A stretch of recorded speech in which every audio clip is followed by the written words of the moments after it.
لبس النضاره عمك في الصداره. مليون مبروك لنادينا الحبيب الزمالك بعد فوز كبير قوي على النادي المصري 3-0. المصري لعب معانا مباراه حلوه قوي ومباراه فيها فكر وفيها كل حاجه حلوه، بس هو لعب شوط. يعني المصري لعب الشوط الاول مش اكتر ولا اقل. الشوط الثاني كوره اتنين بس، مش اللي هو. انا ربنا كرمني وقدرت ان انا اجيب جون في الشوط الاول في الدقيقه 30، وجون عمر جابر في الدقيقه 64 او 67، وجون عبد الله السعيد في الدقيقه 90 ضربه جزاء، وطرد محمد هاشم.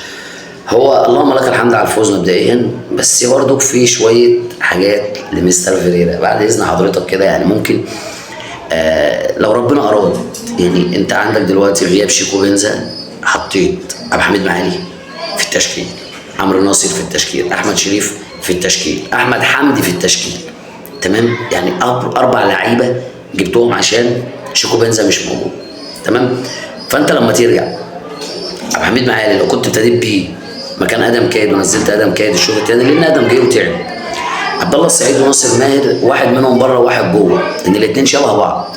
انت النهارده لما لعبت بتفندر صريح اللي هو دونجا، انت عرفت تلعب الماتش وعرفت تمسك الماتش.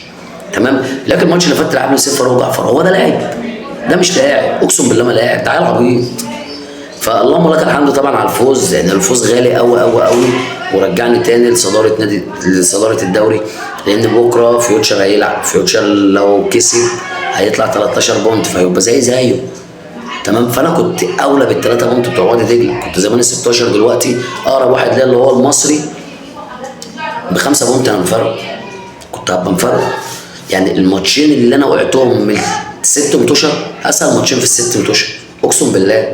بس هو اللهم لك الحمد طبعا على الفوز، ومليون مبروك. واللعيبه كلها بلا استثناء من الخمسه اللي نزلوا وال11 اللي كانوا في الملعب، كلهم عملوا اللي عليهم وكلهم على قد المسؤوليه.